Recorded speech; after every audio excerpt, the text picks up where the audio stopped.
Joined now by the Bucks general manager, Jon Horst, following the 2023 NBA draft. Obviously, one of the biggest steps of the offseason that is completed. You entered with one pick, come away with two picks created here. What emphasis did you want to put in trying to move up and select Andre Jackson Jr. with the 36 overall pick? Yeah, I think the emphasis was as the draft evolved, we all have our boards and we started to really project and predict the odds that a couple of players that we really felt strongly about would be in a certain range. And so once we felt strong about that, we really pursued a pick in that range. We're able to find a deal that we were comfortable with and kind of jumped without a parachute and went and got the pick. And ultimately, Andre ended up being there. He was the highest on our board at that pick, and we were really excited for the opportunity. I think he can provide a youth and athleticism. He's a kind of a Swiss Army knife. He's got a really versatile skill set offensively and defensively that we think will translate. How soon is to be determined. He's a rookie, but we're really excited to have him. I'm sure, too, when you enter a draft with the 58th pick, it's hard to kind of wait that long, but you do end up getting that selection as well, getting Chris Livingston with that selection. Another big wing for you as well. What can he add at just 19 years old? Yeah, a lot to be determined, but here's the things that we really like about him. The size that he has, the athleticism. He's a really competitive young guy. Plays with a physicality offensively. He really tries to drive the ball, get his body on people. Defensively, stays in front of people, can guard multiple positions, and was really a plus shooter for most of his season at Kentucky from the perimeter. And so another player that we're excited about, excited to have these guys on our group and kind of grind and fight for minutes and opportunity, and they're both cut that way. They have a real competitive spirit and nature that I think will help them be successful. Now, the NBA draft obviously is maybe the first part, but it's a big part of the offseason. But next, obviously, is coming up with free agency in the future. Chris Middleton, Brook Lopez, two of the biggest free agents you had. You've mentioned they are the core, part of the core of this team. With the stop and starts that kind of Chris had last season, where do you sort of assess where he is and what he can still contribute for you and the Bucks? Yeah, Chris obviously had stops and starts last year. It's part of anyone's NBA journey. Probably easy to forget the Iron Man that he was prior to that, and really the amount of games, the minutes, playoffs, regular season Chris has played in his career. Very competitive person who takes great care of his body, and is going to have a great offseason, and I think we'll have a great next season. So Chris has been core to who we are, and we're hopeful that we can have him back. It's a slightly different story for Brook Lopez, a little older than Chris, but after a year where he missed pretty much the entire season, comes back and has maybe the best season of his career. Where do you feel like he can still play at 35 now and then coming into the next season? Yeah, I think anybody that wants to put limits on Brook's probably mistaking. I think, like you said, he had a great year last year. There's no reason to think he won't have a great year this coming year. Another guy who's very competitive, works tirelessly on his body, has a great routine, an ultimate professional. Pretty impressive to miss the year the way he did after the back surgery and come back and have the year he had. I think gives a lot of optimism that he'll be able to do that again.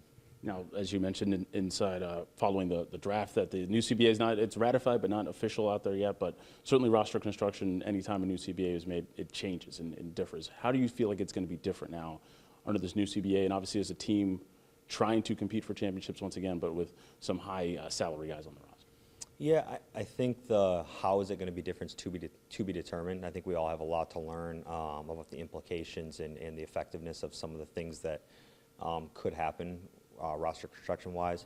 What I think holds true no matter what is the more competitive you are, typically there's a spend that's associated with that. Our ownership group has been incredible and continue to resource us, and we have to continue to be super creative and figure out ways to find value and to create value on our roster. And so I think that's part of the strategy of what you saw tonight in the draft, and hopefully you'll see in other transactions that we execute as we go forward.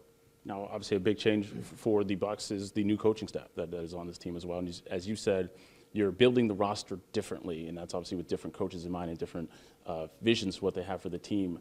What has that relationship sort of been like with obviously Adrian Griffin and the assistants that he's been able to bring in? It's been great. Griff's been incredible. His spirit, his energy, his openness to be creative and think about things when we're talking about how we build the roster. It doesn't make any sense for me to build a perfect roster or for our front office to build a perfect roster in our image and in our vision, because we don't coach the team and we don't play with the players. And so it absolutely matters what our team thinks, what our players think. It absolutely matters what the coach thinks, how they view it, the things that matter to them. And if we don't get those insights and leverage those in our decisions, I don't think will be very effective. That's how we operate. Not everyone operates the same way. Griff's been a great partner. Now, the coaching staff does have some familiar faces that Bucks fans will be used to, two of those being former head coaches. Having Adrian Griffin be a first-time head coach, how important was it for him, for you all, to bring in some guys who've been on the sidelines before and been in that big chair? Yeah, mostly important to him. A huge credit to him and his vision of how he wants to build a staff, how he wants to lead. There's a great humbleness and awareness in the things that he thinks he's great at, the things that he thinks he needs help at. That's how I operate. That's how I believe leaders do best. Again, not everyone does it the same. And so it was important for him to identify people that could help him in certain areas. And I think, Terry Stotts and Joe Prunty, most prominently, who you're pointing to, have great experiences as head coaches, ironically, in Milwaukee. That wasn't really part of the factor, didn't really factor in, but these are guys who are very experienced. They're great human beings, and Griff really feels like their skill sets and their personalities complement him really well. And beyond that, we've hired a great staff as well. And a final question for you. Obviously, as you enter into the offseason, a big part of that is trying to build a championship roster. You're able to do that in 2021. What is this challenge like?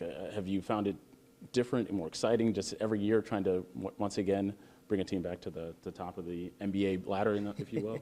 It's different every year. It's different every day.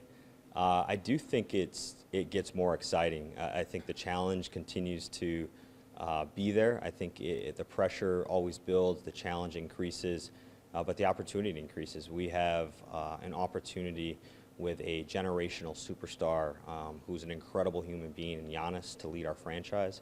We have a great core group of players that surrounds him and support him and complement him. We have world-class facilities. We have world-class ownership. The business side is really incredible. And so, yes, there's a bunch of responsibility. There's a bunch of challenges, but there's really just an awesome opportunity that exists here in Milwaukee that I'm grateful for and thankful for, and hopefully that we do justice to.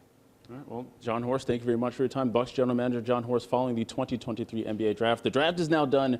Free agency coming up next. We'll see what the 2023 and 2024 Bucks look like for next season.